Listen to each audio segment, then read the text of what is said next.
Good morning, folks. All right, we have in fact been making our way through the Passion Week, the last 8 days of Jesus' mortal life. Well, that includes his resurrection life, I guess. But at any rate, and we pointed out at the beginning of the time together that about 40% of each of the four gospels is given over to the events of this final week, which means that we can put it together with a great deal more specificity than we can most of the rest of Jesus' life. And for that matter, I think it also suggests that God is very anxious. He wants us to understand this week, and that's been our effort. And so we're going to break right in the middle now. I'm just going to say briefly, I'll put this up here, that the notes have this QR. Maybe not all of you have these notes, but I'll tell you something, honest to goodness. It is the beat of my heart to try and help people understand the life of Jesus. And so there's a lot of resource. There are a lot of resources at that QR. And you're free to use any one of them. It's just a Dropbox folder with a lot of material. But we're going to pick it up. This is the outline that we've been using. Sunday is the day of Messianic presentation. It is the triumphal entry. It is the moment of Jesus' most deliberate and official and dramatic offer of himself, presentation of himself to Israel as the Messiah, the deliverer that she had been promised, and that mankind had been promised ever since Genesis chapter 3.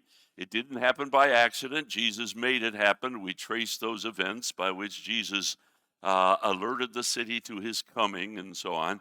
And we asked the question with regard to Sunday, given Sunday, why Friday? Given the fact that on the Sunday the whole city explodes in happy welcome, why on Friday is that self-same city crying out, crucify him? And we suggest the answer is Monday and Tuesday.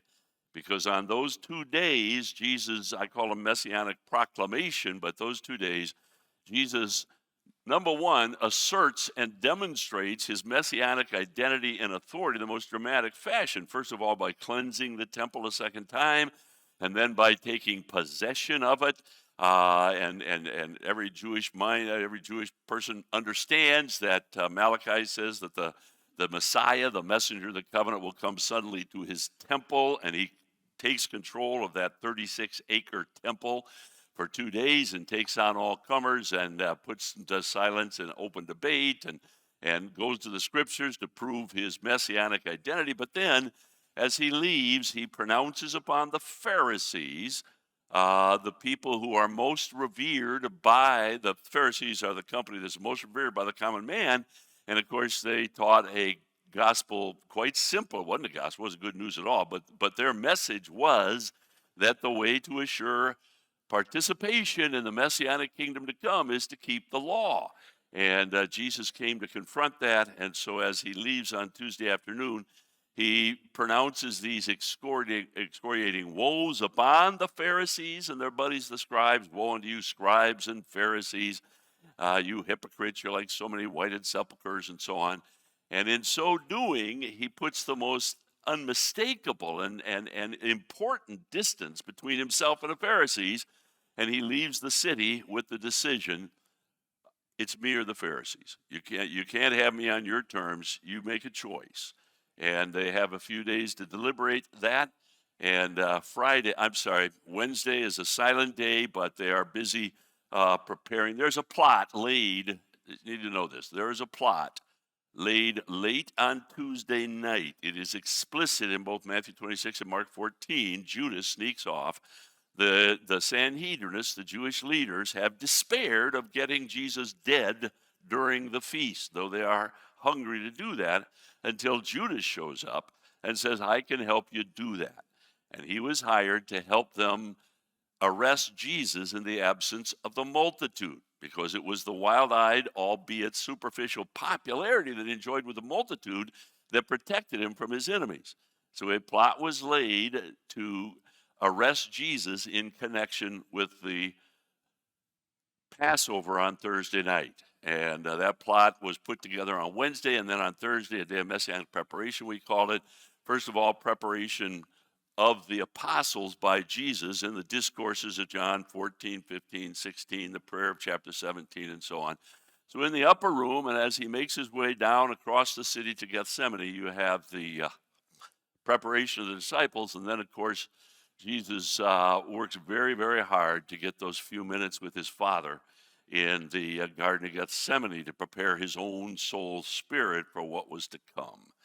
We emphasized a couple of times, and appreciated people picking up on it, that during during that period of his mortality, Jesus had no more spiritual resources than you and I, and one of those is prayer, and he made use of that. But as he emerges from the garden on Thursday night, he is arrested, and now we have Friday, a time of messianic prosecution, I call it. I added this one. Now listen. We're going to go through this quickly. It is stunning. There is so much here.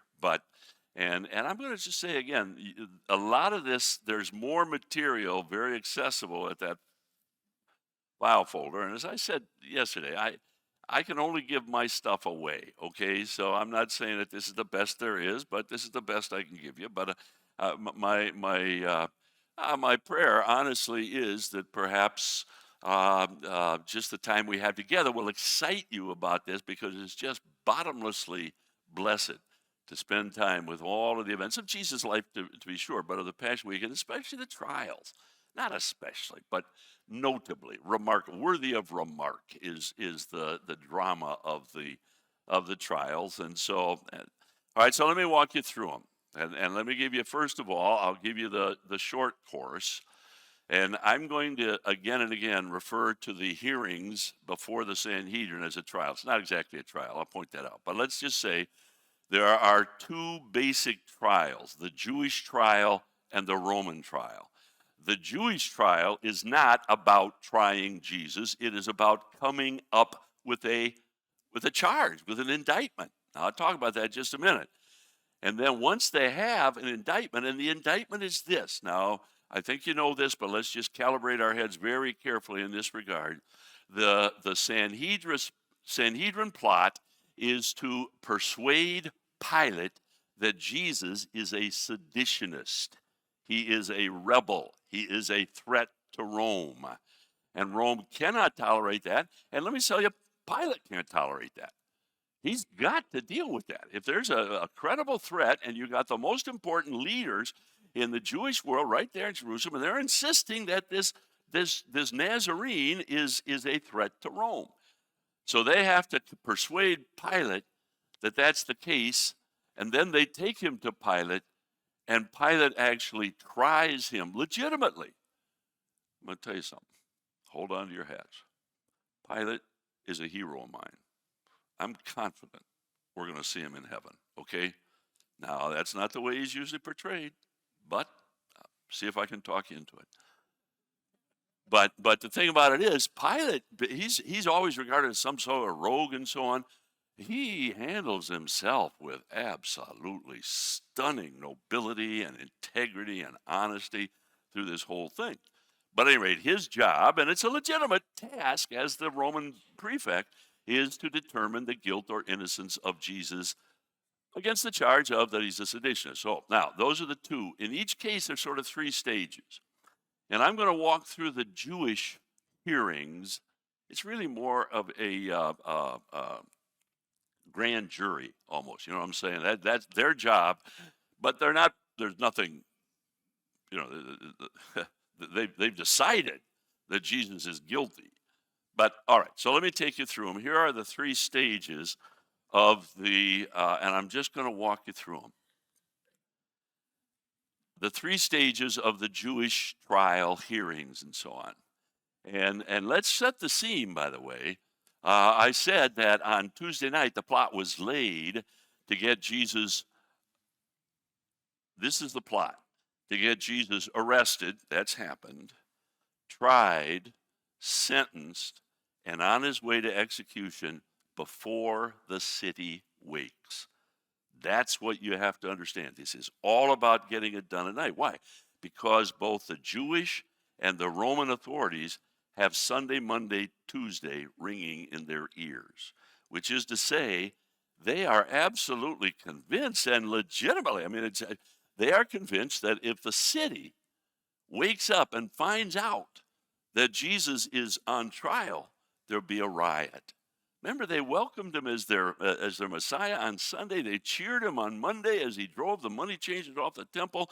They for everything that the authorities can understand, this is still the most wildly popular hero Israel has ever known, and so they anticipate that if the city wakes up, there'll be a riot because you see, neither the Jewish nor the Roman authorities, does this make sense to you, understand the dynamics of Tuesday afternoon when Jesus drove them to a decision, me or the Pharisees. And the Pharisees are very powerful and can make life tough for you if you turn against them. So here are the three stages. Oh, and the other thing I wanted to say is, folks, you cannot imagine a more incendiary, short fuse situation than what the Roman authorities have here. They've got to protect Rome. They've got to keep the peace. So so at any rate, here are the three stages. One other thing, Bookman keeps interrupting himself. Folks, you have these four gospels, and there is a world of scholarship. I don't think it's very honest scholarship. Critical biblical scholarship. Critical in this case means anti-supernatural. So there's this whole community of, I guess, legitimate scholars. They got a lot of letters after their names, but their whole task in life is to explain the Bible absent the supernatural. And so they come up with all kinds of wild things, and they insist that all the Bible books were written late, and their proof of that is all these contradictions and mistakes. There aren't any, folks, bless God, but they're on the hunt for supposed historical mistakes or contradictions. And guess what? Their happy hunting ground is the Gospels, because you got four guys telling the same story. And so they'll say especially that the trial narratives are so incoherent, so contradictory, you can't make any sense. It's such a lie. But let me just say this. Here's the issue. For instance, there are three stages to the Jewish trials, but only John tells us the first one. Matthew and Mark tell us the second one, and only Luke tells us the third one. So if you think this is all one thing, of course it's not going to make any sense. But I'm going to walk you through it. The first stage, very quickly, is when Jesus is brought. Now, again, remember, it's very late at night. It's probably somewhere after midnight. This is a culture where I always say the sun goes down, you go down, and these 70 Sanhedrinists, old men, have been said, okay, we got him. So they sent messengers and they bring him into this to the priestly villa of Caiaphas, and now as they are arranged, probably what happens is Jesus is arrested down there in the valley of Kidron. He has to be brought up. The messenger runs ahead, and it's late at night, and all of these old men have found some place to fall asleep, and so they got to wake them up, come into the big room here. And meanwhile, Jesus is taken to Annas. Now, Annas is the aged high priest. He is the father-in-law of Caiaphas. Caiaphas is the big criminal of this story. And Annas would like to interview Jesus, and only John tells us this. Now, John knows you have the synoptics, and so he knows the synoptics say that he was taken to Pilate, but John says very explicitly that they brought him first to Annas. And Annas, okay, Annas, it's stunning. Annas, this is what happens. Annas says to Jesus, tell me about your teaching. And Jesus says, I've always taught in the synagogues and the markets. Ask those. Now, you got to understand that there are several, the Jewish people were very fastidious and are to this day about canons of jurisprudence, that is criminal court case. And all of it comes right out of the Old Testament. This is what Yahweh set up. This is how you try a criminal. And they had very explicit, and they were serious about it, canons or rules or protocols. And one of the most important is you never interrogate the accused. Why? Because the Bible says in the mouth of two or three witnesses shall every matter be established. And everybody knows you can beat the accused into a confession, but so you never ever interrogate the accused. And so now Anna says, "Tell me," and Jesus simply says, and I think he says it deferentially and sweetly and respectfully. I don't think there's anything of arrogance. I think Jesus simply says, "Wait a minute, I've always preached in the open." I think the implication is this: that your own scriptures insist that there are plenty of witnesses. Why don't you ask them? Well, another canon of Jewish jurisprudence is that you never ever punish the accused until he is convicted. But there is standing nearby a soldier who is a Roman soldier who is sort of assigned as the bodyguard to Caiaphas. And when Jesus replies, he reaches over, the soldier does, and smacks Jesus. And Jesus turns to him and he says, "If I've done wrong, witness against it. But otherwise, why would you strike me?" Now, all Jesus is doing is saying, live up to the canons of Jewish law that you, as high priest emeritus by now, Caiaphas, is most importantly delegated to observe. Does that make sense to you? Now, nothing comes of that, but John includes this. We don't have this from the synoptics, but John's writing later, and it's so helpful that we have this. But then they take him to Caiaphas, and now you have the big trial you're most familiar with.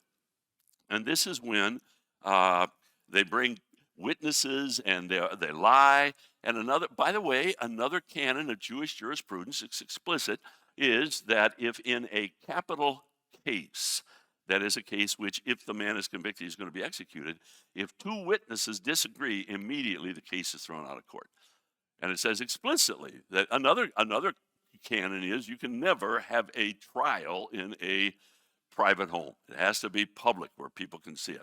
But all of these things, because they are so rabid to be done with Jesus, and so the point is they can't find witnesses. And I mentioned to you before that Jesus, although he claimed messiahship throughout his ministry, he did it very circumspectly, very wisely. He took Old Testament, he never used the word Messiah of himself. And that comes full here because they can't find anybody who can testify.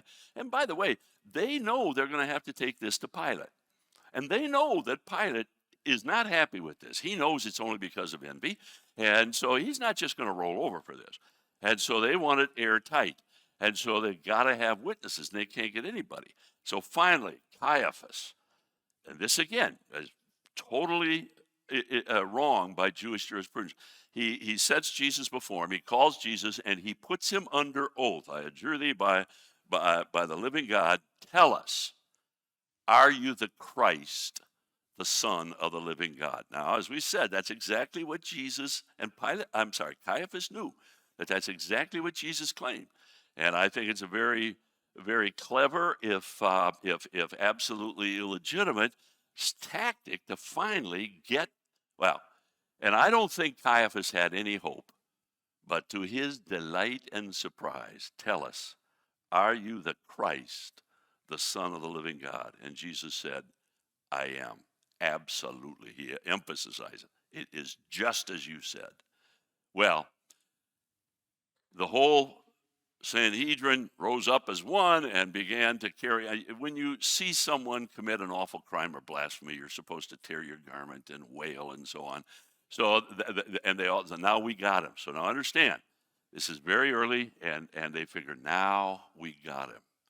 Now, after that, and let me just say, I'm not going to go here, but throughout this story of, especially of the Jewish hearings, you have an amazing amount of ink given to Peter's betrayal. I'm not going to go there. You're familiar with it. It is stunning to me. And the gospel that spends the most time with it is Mark. And Mark is Peter. He's telling that. Mark is writing it down. So it's a hugely important backstory. But let me just go back to the main narrative, and that is that there's another problem they have, and it's a serious problem. I'm talking about the Sanhedrin, and that is that they did this in the middle of the night. And it was explicit to Jewish jurisprudence that you never have a trial between sundown and sunup. And the reason is because you can't get witnesses. And so they knew it was wrong. And they knew Pilate might call him down on it. So what they do is they put Jesus in hold. And we don't know how long, but they take him across. This would have been a beautiful villa, and there would have been outbuildings and so on. So they take Jesus to maybe some sort of a cistern or something, and they hold him there. Some Roman guards are holding him, and they're waiting for the sun to come up because they want to wait until the first blush of dawn. Because again, they want to get this done before the city wakes up. But on the other hand, they have the problem of a trial in the middle of the night. Does that make sense to you? So they're going to wait, and I don't mean pink, I mean gray, okay? At the first blush of light on the east, they're going to bring him back. In the meanwhile, he's held in this, wherever he is, and these Roman guards, not the Sanhedrin, these Roman guards, and I'm not going to try and defend the Roman guards, but you got to understand, this is such an important dynamic.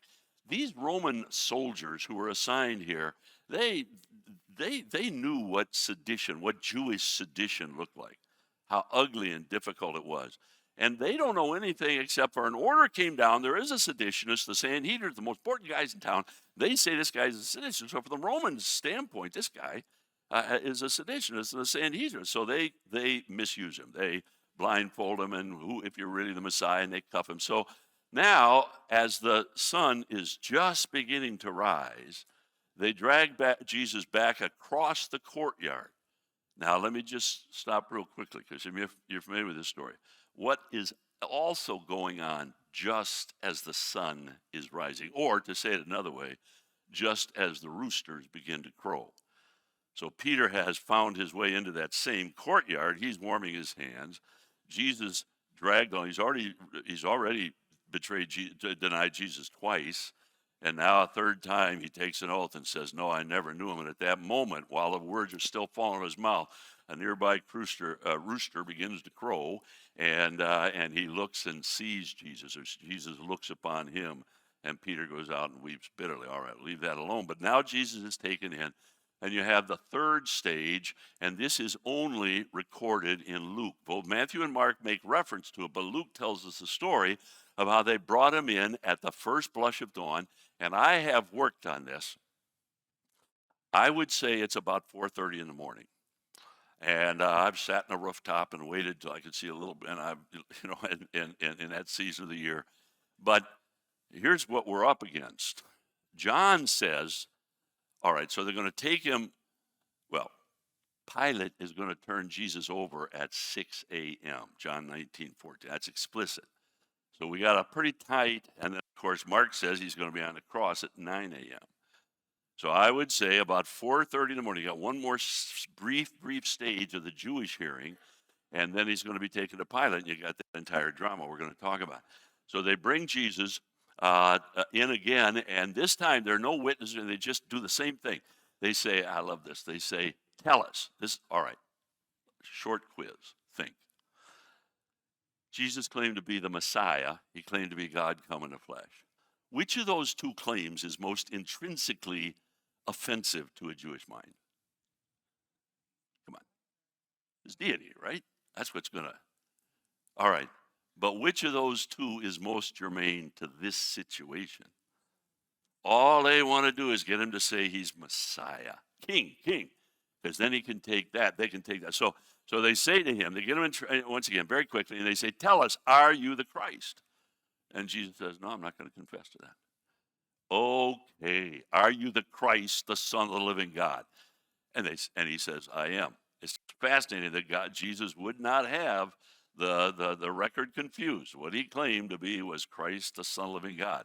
All right, so now they have him. They figure we got him, and they take him to Pilate. And now you have the three stages of the Jewish trial, and it's really before Pontius Pilate. But I want to take you to John 18, and John 18 and verse 28. And it says, then they led Jesus from Caiaphas to the praetorium. And it was early morning. I'm saying about 4:30. Certainly the first blush of dawn. And again, I've got to just walk you through the story, but let me say, first of all, the praetorium, that word praetorium, is actually it's a word that comes from the battlefield, and it simply means the personal domicile of the most senior officer. So on the battlefield, you have all these tents and so on, but here's this big one in the middle and so on. Well, you see, Pilate, who is a prefect, he's a Roman officer. He was assigned this territory in 26 AD. It's now 33 AD, and he is well ensconced. But Pilate, and a little geography, lives down in Caesarea Maritima. That's where the main palace is, the main troops, and so on, right there on the Mediterranean. Beautiful, beautiful palace that Herod had built. But at feast season, Pilate would come up to Jerusalem. Now, I'm not going to go into it. Some of you may have been to Israel and encountered this, but there's a bit of a debate, not much, as to where Pilate would stay when he was in Jerusalem. And by reason of a hideous mistake made by the Crusaders hundreds of years ago, the popular idea was that he would stay in the barracks of the Fortress Antonia to the north of the temple. That makes no sense, whatever. I won't go through the reasoning. But in point, Herod the Great, now again, he's a dead guy. He died a long time ago, but 40 years ago, yeah, he died in 1 BC, so 30 years ago, 35 years ago. But the point is that Herod had built a beautiful, sumptuous, elegant, well fortified palace on the west side of the city. And that's undoubtedly where Pilate was staying. And listen, when you get to Israel, I know it's not easy to think about it right now, but you find the place where Jesus was tried before Pilate. I can point it out to you. But anyway, so what happens is Jesus is brought to Pilate, and first of all, here in John 18:28, he says, and I kind of deliberately, shocked you a little bit, but honest to goodness, folks, read the narrative and you tell me what Pilate does, which is not stunningly noble. Now, you're thinking of the scourging. I'll come to that in just a moment. But in point of fact, let me just walk you through it. So notice it says, they brought him to they brought him from Caiaphas to the Praetorium, and they didn't go into the Praetorium because they didn't want to defile themselves lest they might eat the Passover. Huge issue. We maybe talk about that tonight. Pilate went out to them and said, "What accusation?" Now, listen.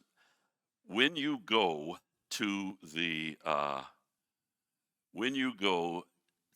this is the debate over where Jesus was tried before Pilate. But here is a representation. Well, in the upper picture there, that's the current wall. That's what stands there today. All right, and that's that wall on the upper there. That's from 1546. It's Suleiman's wall, but it follows the line of Herod's wall. As a matter of fact, there's a large Herodian section there. So that is where the Herodian wall was. And, I don't know that I can, at any rate, let's just picture it this way. Herod the Great now, some years ago, had wanted to have as he built the palace, he had to go through the city in order to get to his own palace. And he went out to mourn his favorite wife, Mariamne, one time, whom he had executed, of course. And when he came back, because he'd been at a tomb, the priest wouldn't let him in town. Now, he was the king. Now, he got into town, to be sure, but he decided that's enough of that. And so he built, and much referenced in the extra-biblical literature, he built a gate on the west side of the city that gave him immediate access into his palace. But he built it and this is almost always the case. If you've got a significant gate in the ancient world, it's not just a swinging doors. It's an installation. So there'll be an outer gate and an inner gate, and there'll be a plaza in between for protection and so on. In this case, he did all of that, and then there was can you see that at all? See those two kind of low walls on either side, and then there's a set of stairs. And right at the top of those stairs is where the outer gate was. And then there was a sizable plaza, and the plaza included a bema seat, a judgment seat. And it's still discernible there. And then there would be an inner gate. So let's say here we are. This is the gate of the Essenes, as it's called. You're outside the gate, and here are the steps that bring us up to a what's called an outer gate. And it's going to swing in, and then right up there on the wall is the bema seat. And right there, well, we can make it. There's the gate into the door there. That'll be the gate into the praetorium. Does that make sense to you? And so you can really walk through this. This is where it happened, folks. I'll just flat guarantee you. And so what happens is this. I just got to tell you the story. No, I better read it to you. So let me take you back. It says, Pilate went out and he said, what is the accusation?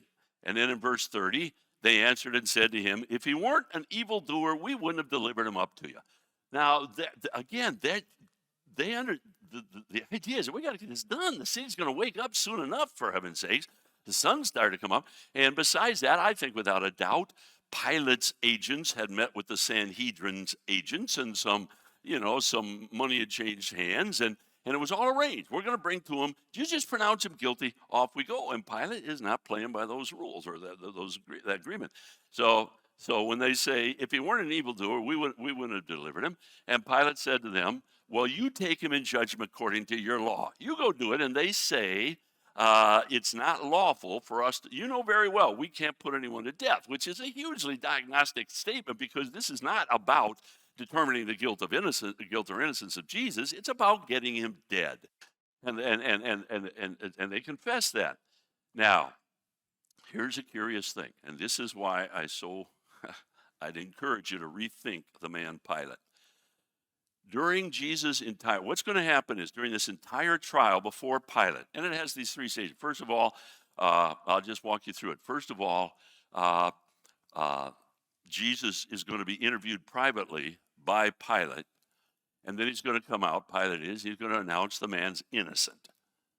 And then they're going to go crazy, and they're going to say he's not innocent at all. He's a troublemaker. He's a seditionist. He's made trouble ever since Galilee.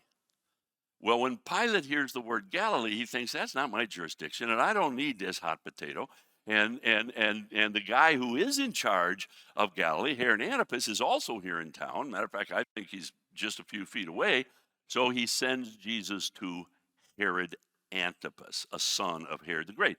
And nothing comes of it. Herod Antipas, he killed John the Baptist. He thinks maybe this is John the Baptist. He's very superstitious about that. And nothing comes of it. So finally, he sends him back to Jesus. And then you have the Barabbas and the scourging, and finally Jesus is going to be turned over to be crucified. That's the short story. Those are the three stages.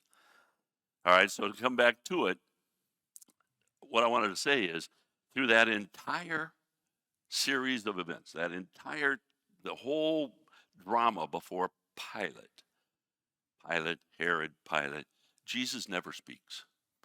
He's absolutely, he's the lamb before the slaughter. And except on two occasions when Jesus is taken inside that door right there, and Pilate and Jesus alone go in, and Pilate interrogates Jesus. Now, in 1 Timothy chapter 6, Paul says to Timothy, I adjure thee by the living God and by the good confession that Jesus made before Pontius Pilate. And evidently, they were so familiar with that Paul could say, here, I want you to press yourself into this mold. Carry yourself as did Jesus when he was before Pontius Pilate. And I read that some time ago, and I thought, boy, they knew that well. I don't know that so well. So I've given myself to try and understand. But what's curious is that the good confession can only be those two private interviews, because that's the only time Jesus speaks. Does that make sense to you? So here is the first interview, and it is noble beyond words. So Pilate entered the praetorium, verse 33, I have it in yellow, and he called Jesus. So now, and I like to picture, here's Pilate, here are the Sanhedrinists, and Pilate's sitting on his bema seat. What's the accusation? We wouldn't have brought him to him if it weren't. Well, then you go. I'm not going to do it. So finally, Pilate comes down off the bema seat, takes Jesus, and the two of them go alone, and into the praetorium, just into the courtyard into which that gate would have opened. And look at verse 33. He called Jesus and he said, "Are you the King of the Jews?" Now that question is cripplingly ambiguous, because Pilate might have been saying, "Are you what they accuse you of? Are you a pretender king? Are you a threat to Rome?" What's the answer to that question? No. Or he might have been saying, and I'll prove this to you, "Are you the long awaited Messiah of Israel?" Well, what's the answer to that question?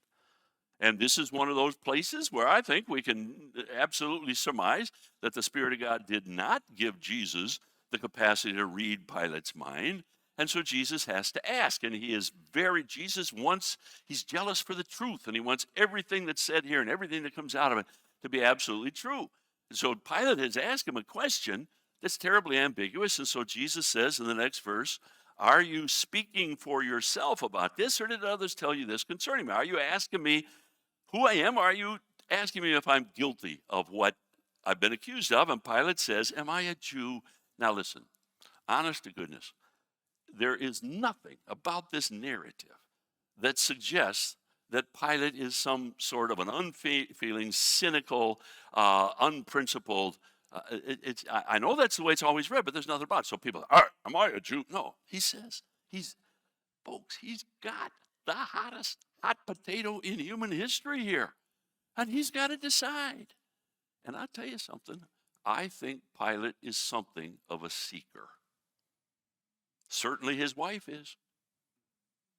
And so Pilate says, I think out of frustration, genuine, "Am I a Jew? Your own nation and the chief priests have delivered you to me. What have you done?" So they've accused you of something. Are you guilty? The only question on the table, and it's a legitimate question: are you a seditionist? And by the way, I said that the Jewish authorities were wrong in interrogating the accused. Pilate was not by Roman law.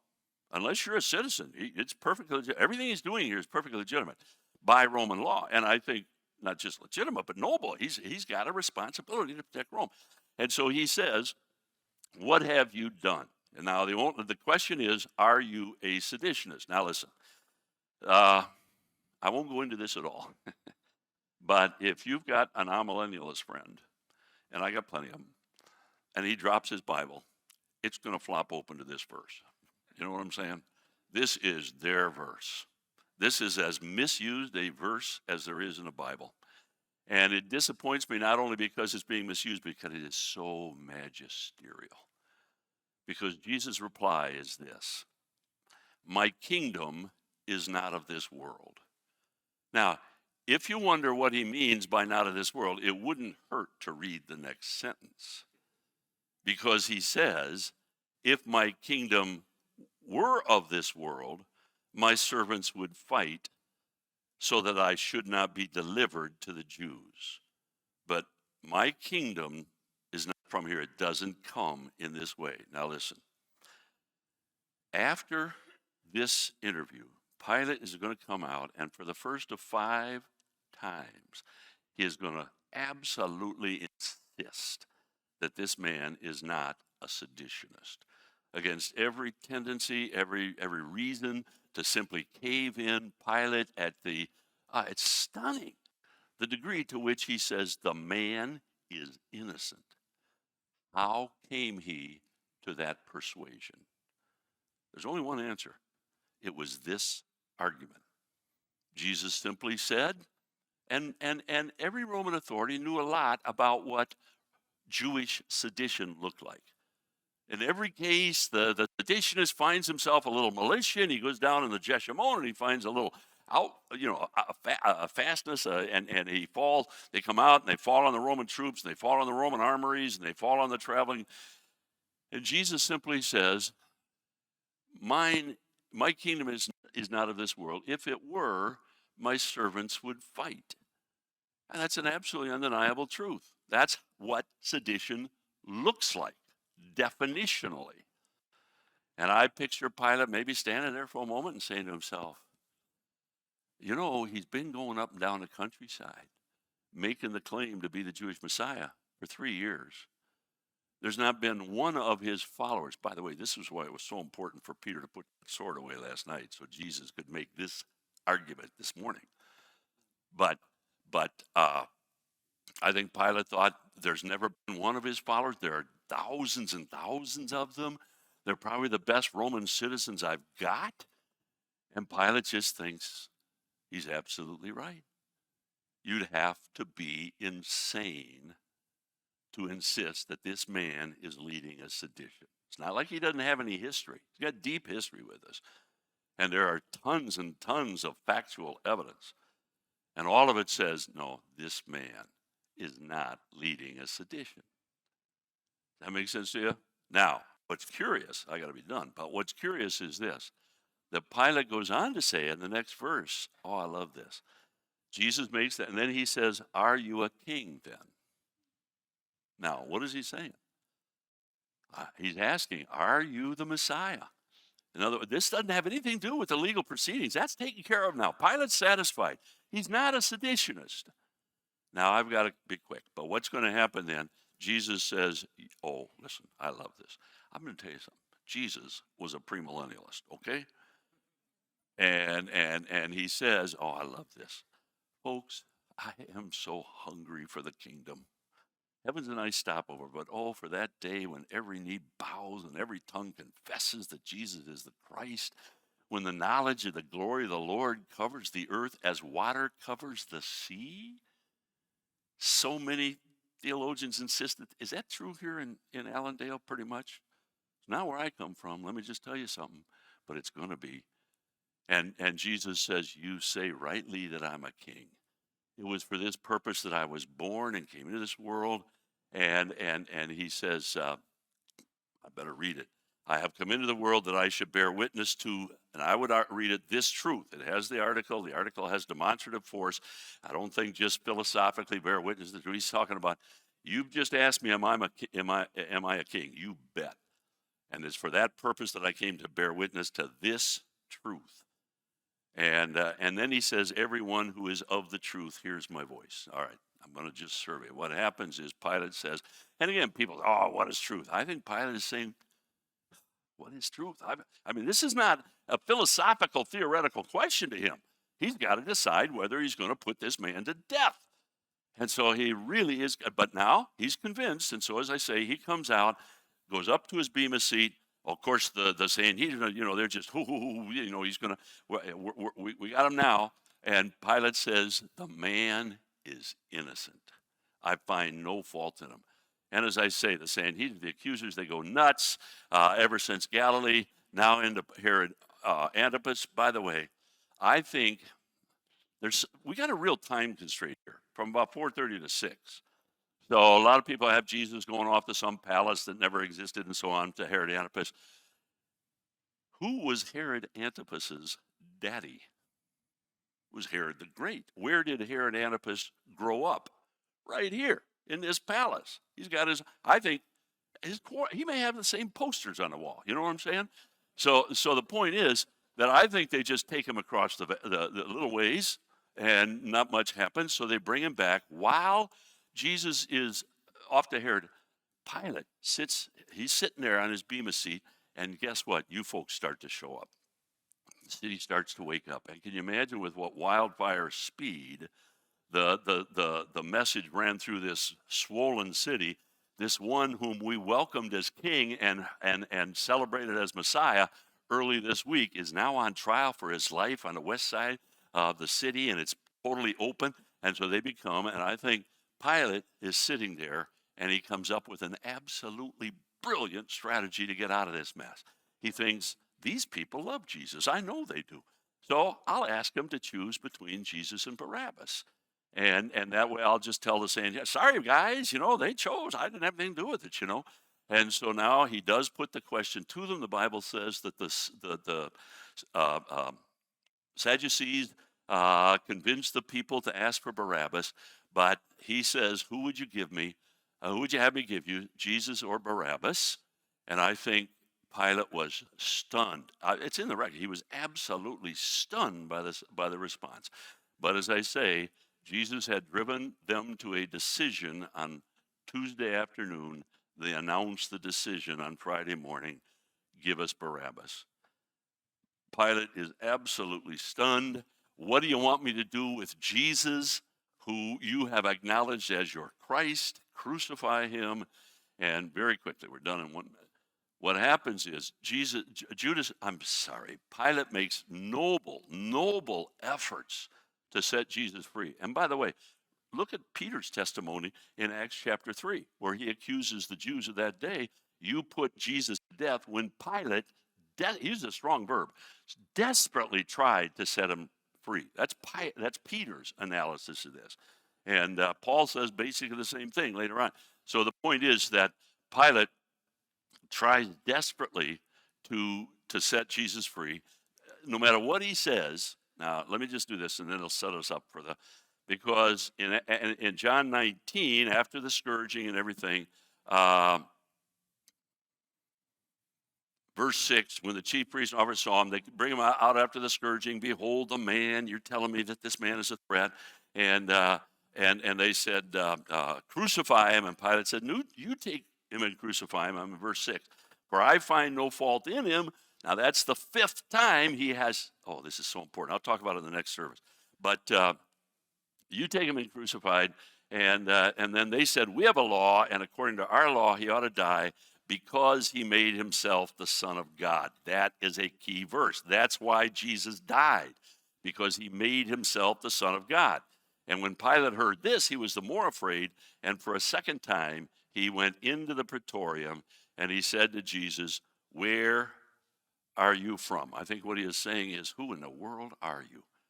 Here, all these people, many of these people who are crying for your crucifixion have been healed by you. What's going on here? No matter what I do, these people who welcome you as king, what's going on? And Jesus doesn't answer. And Pilate, and here's where this I think is so often misread, Pilate said, are you not speaking to me? Do you not know that I have the authority to crucify you? Now, most people read this, that Pilate is, well, let me read the next verse. Because Jesus said in the red there, you could have no power at all against me unless it had been given to you from above. Therefore, the one who delivered me to you has the greater sin. Let me just send you away with this. I know the way you're reading that. You're hearing Jesus say, you'd have no power except my Father in heaven gave you that power. I think that's wrong, because you can make no sense whatever of the next sentence if that's what he means. And I don't think that's the way Jesus would have handled himself. What he is saying, and I like to picture in my imagination, Pilate is legitimately, horribly concerned. What am I going to do? And Jesus, I like to picture Jesus taking Pilate by the shoulders maybe and looking into his eyes and saying, Pilate, you would have no authority at all unless it was given you by the Roman authorities above you, which is to say, you didn't chase me down. You just happened to be the officer who had been assigned this jurisdiction. And then he says, and now it makes sense, therefore, the one who turned me over to you, Caiaphas, has the greater sin. That makes sense? Now here's the question. What in the world is Jesus saying? I think he is giving Pilate permission to go ahead. Honest to goodness, this is real. Jesus has to go to the cross. Pilate, out of a reserve of nobility and character that we might not have expected, is absolutely insistent. He's not going to do it. And Jesus, I think, gives him, this is not your fight. It's the one who turned me over to you.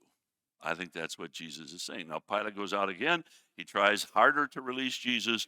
They play their trump card. If you don't crucify him, we're going to tell Tiberius, the Caesar. And I think with that, the words of Jesus ringing in his soul spirit, that Pilate, reluctantly, I picture him going back up there to the bema seat and maybe calling for a basin and a rag and some ceremony sitting there and wiping his hands. And this is what happens. I'm adding a little bit to the drama, but what happens is he comes down.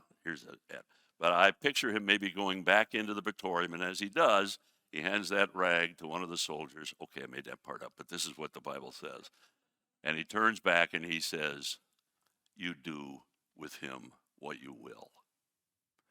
Now, let me just say that this drama, rightly understood, is bottomlessly important at this level.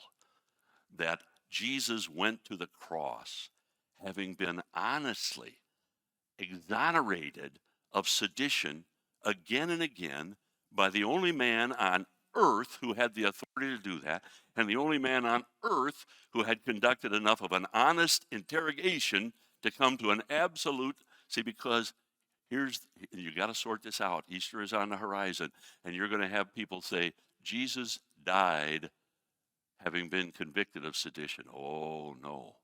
He died having been exonerated.